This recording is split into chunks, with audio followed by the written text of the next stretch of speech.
Ito na yung library card namin. Ayan. And we can use this anywhere in Northern Ireland. So, magbaborrow kami ng book since meron na kaming library card.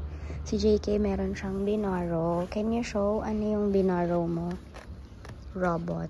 So, ito siya. May machine dito na kiklik mo lang yung borrow. And then, pwedeng scan yung ID or i-enter ang account number.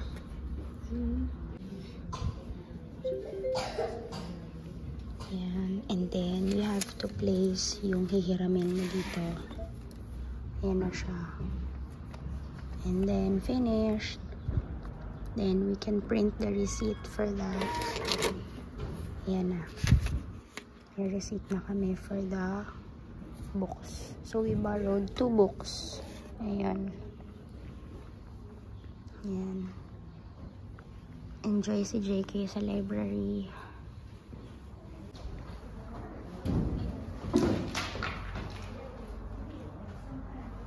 Tatay's here. Sinando kami ni tatay sa library. Where's Tatay Jakes?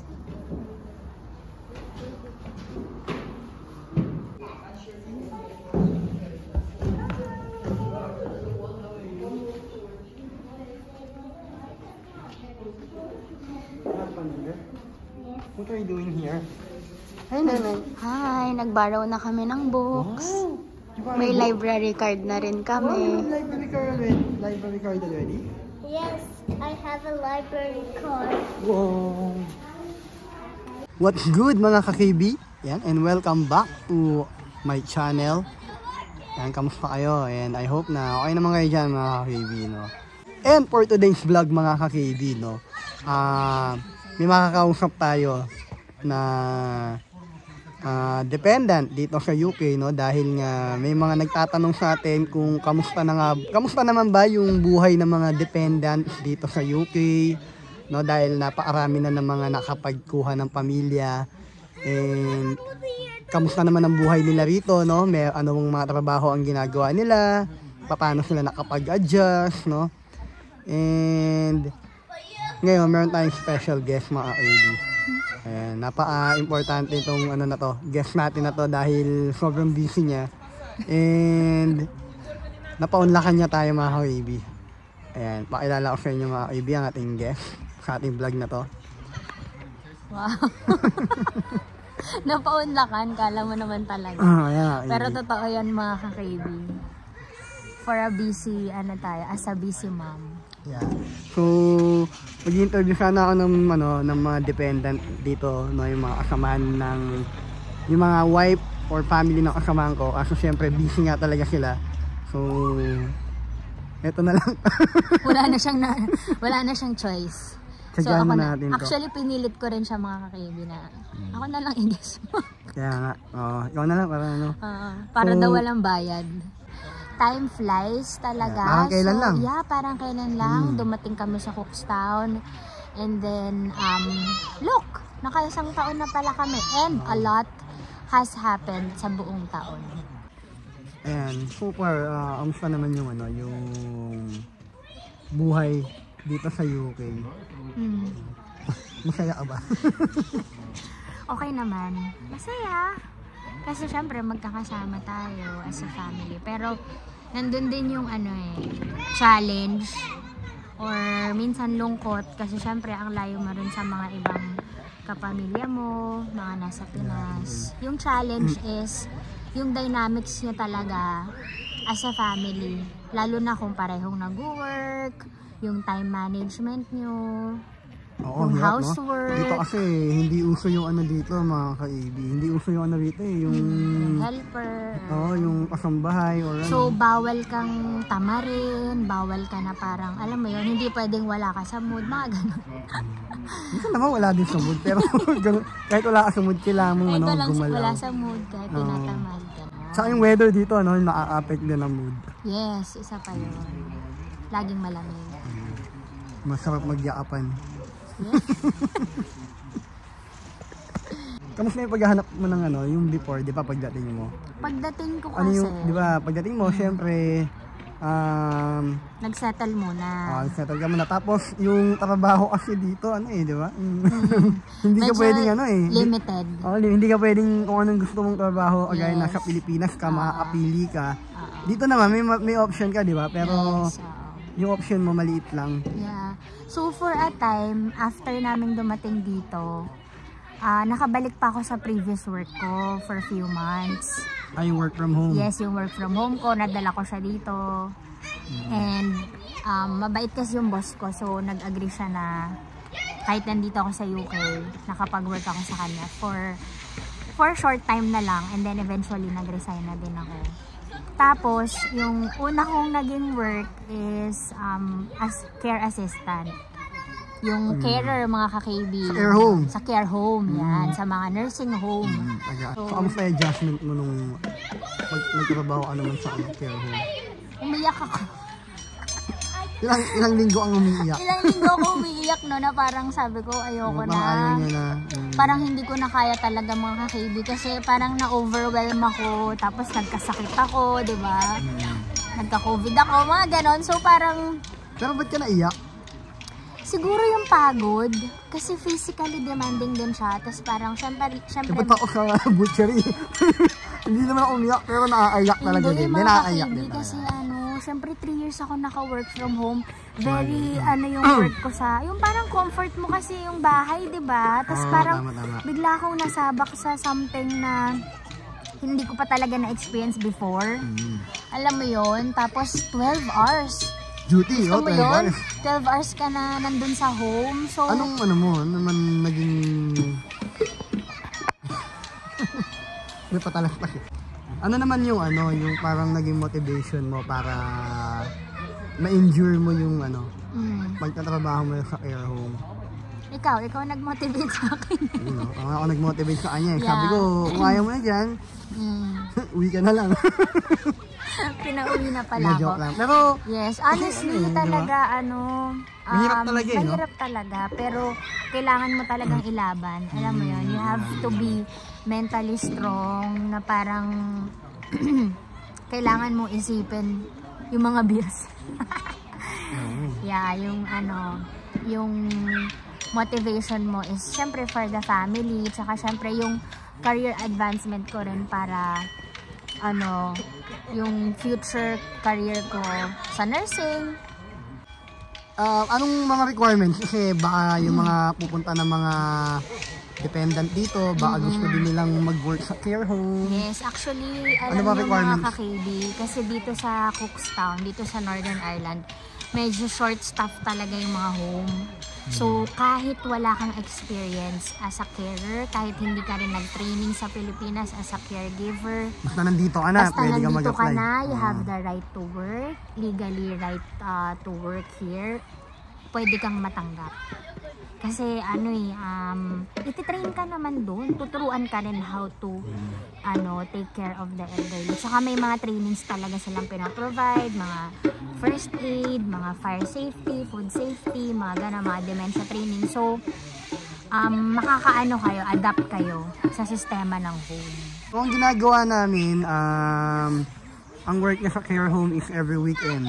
Yun, actually kasi mga kakaibi, ang kagandahan sa dependent, you have freedom para mag-work ng kahit saan, unlike sa kanila. Pwedeng pumili ng oras. Pwede kang pumili ng oras, kasi pwede mong sabihin na part-time ka lang, full-time ka lang, and Sa then araw. Yun ang maganda kasi when you say or request to them na ito lang po yung day na pwede ako, they will work on it, whatever suits you. So, kagaya ko, Friday night and Saturday night kasi nandun siya sa bahay para magbantay kay JK. Salitan kami. Salitan kami.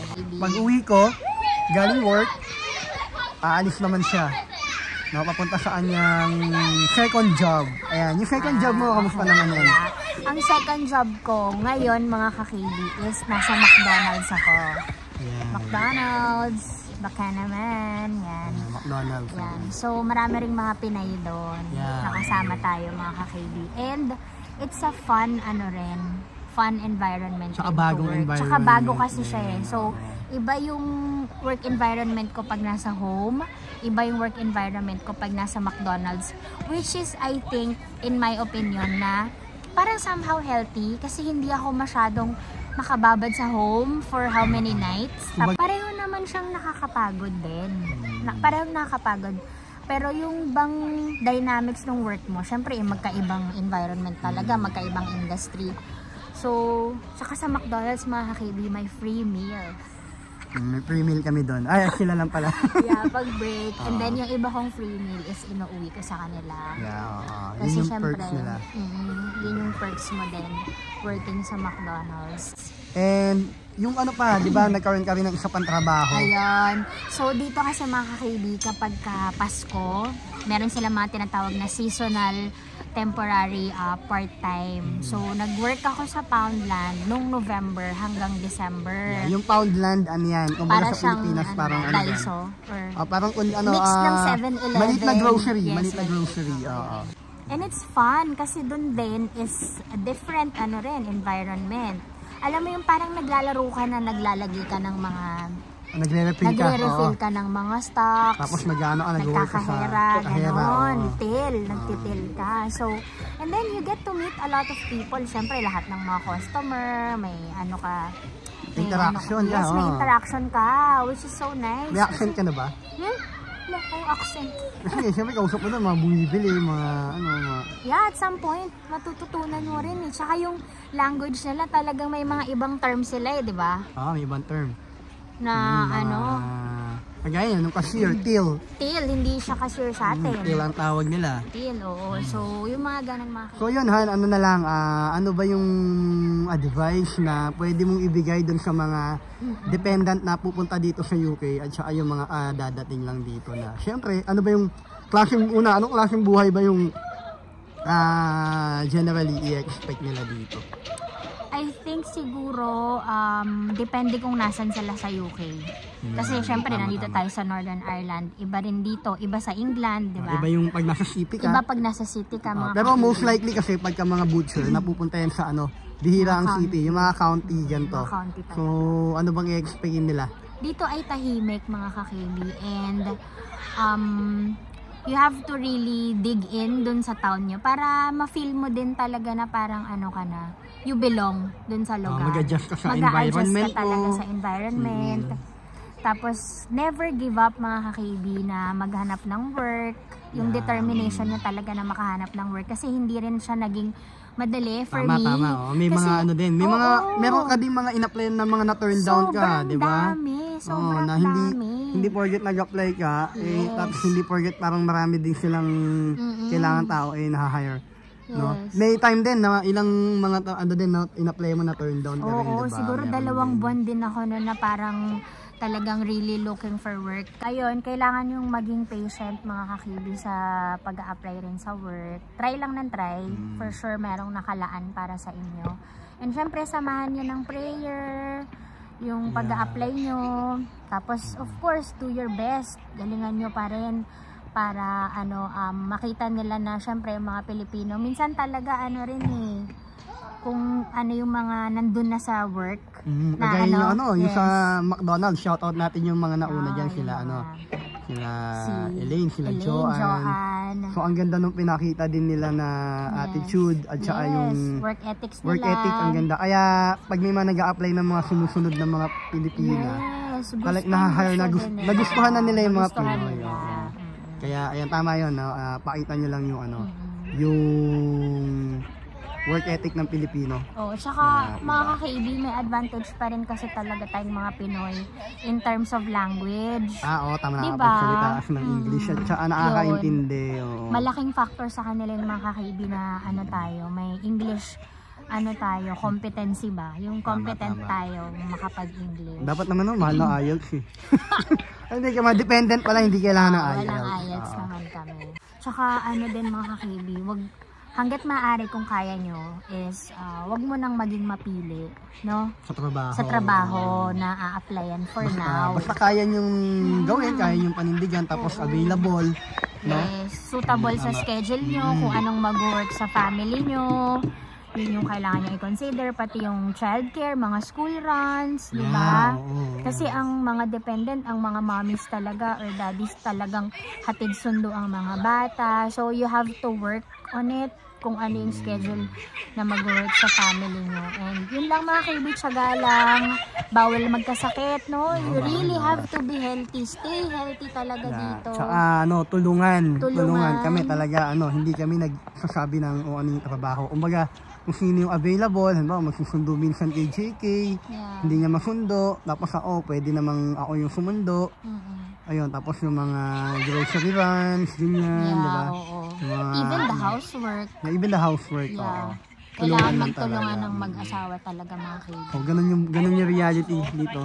Pero nung may na-experience din tayo, no, na pagdating mo, ako na may aalis, magbababay lang, hi, hello. Totoo yun, mga kaibigan talaga yun. Mga kakaibigan, no joke. So parang sa FaceTime na lang kami mag-uusap pag naka-break ako. Siya kasi uuwi ng afternoon. Ako naman papasok ng afternoon. Yeah, uwi ako ng 4:30. So kailangan siya 4:30. Eksakto nakaalis na siya ng Hindi, 4. Before. Kaya yun. And gusto natin magpasalamat sa Balmes family talaga. Lalo na kay Kuya BJ. Kay Yan. Kuya BJ. Shout out Kuya BJ. Thank you, Kuya BJ, Ross, and Iya. Yan. Sila yung dahil nga most of the time walang nakakapagsundo sa JK. So yung eldest son ni Brian sa ni Jo, si Kuya BJ yan. Siya yung nagmamalasakit na magsundo na lang muna kay JK, sabay niya sa mga kapatid niya, di ba? Yes. Kaya ganun talaga mga kaibi, we're blessed na merong mga family na tumutulong. Yes. So dito. yung Filipino community pa rin mga kakaibi, kung saan man kayo sa UK, is still important na alam mo yon, may community tayo, may group tayo, may support group tayo. Tama. So yung mga ibang kasama din natin, no? Yes, na talagang pag-available sila. Nagmamind minsan sila. PM na lang na iwan ko saglit si JK, mga ganun, no? Talaga. So, kailangan talaga dito yun kasi pag nag-childminder ka pa ng nagbayad ka, napakamahal. So yun mga ka-KB, we hope na kahit pa paano nagkaroon ng idea yung mga ka-KB natin na may mga dependent na gustong magpunta dito sa United Kingdom. Ayan, so maraming salamat sa iyo. Alam ko napaka-busy mo. Thank you so much for having me. Yes. Yan mga ka-KB, alas 6 na ng gabi pero may araw pa rin, taas pa.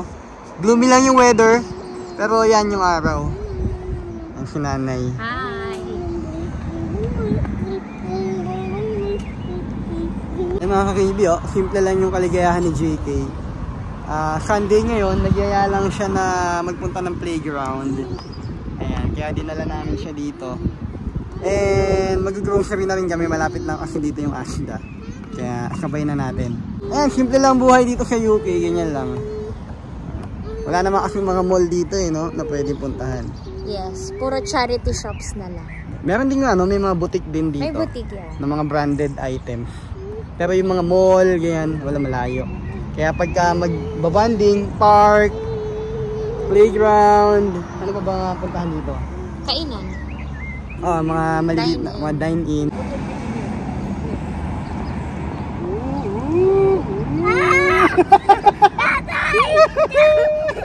Slow down! The police is... Tatay! The police is behind us! Tatay, the police is behind us! May police daw. My car! Where's the police? Look, ando kami! Woo! Hindi na niya mabalik. Hindi ako makabalik. Ayun na, buwabanking ako na. Uy, buwabanking ang bigat. Ganun, di ba? Ganun yung magmamotor ka dapat. Jake, buwabanking. Ang tawag doon, banking. Diba, buwabanking ako, Jake. Buwabanking. Uy, mamaya masira yan. Buwabanking, yun. Tatay, don't do that in real life when you have a motorcycle. You might be hit by a car when you fell down and then your motorcycle is gonna crash. Wah, ito, banking, Jake. Labi, mag-banking ka nga. Yung ginawa ko, banking yan eh. Gawin mo nga. Ayoko. Sabihin mo sa vlog yung ginagawa mo. I'm warming up. Ha?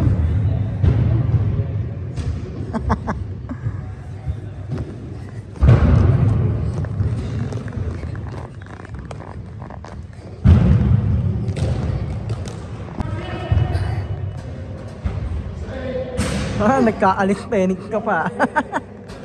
Oop.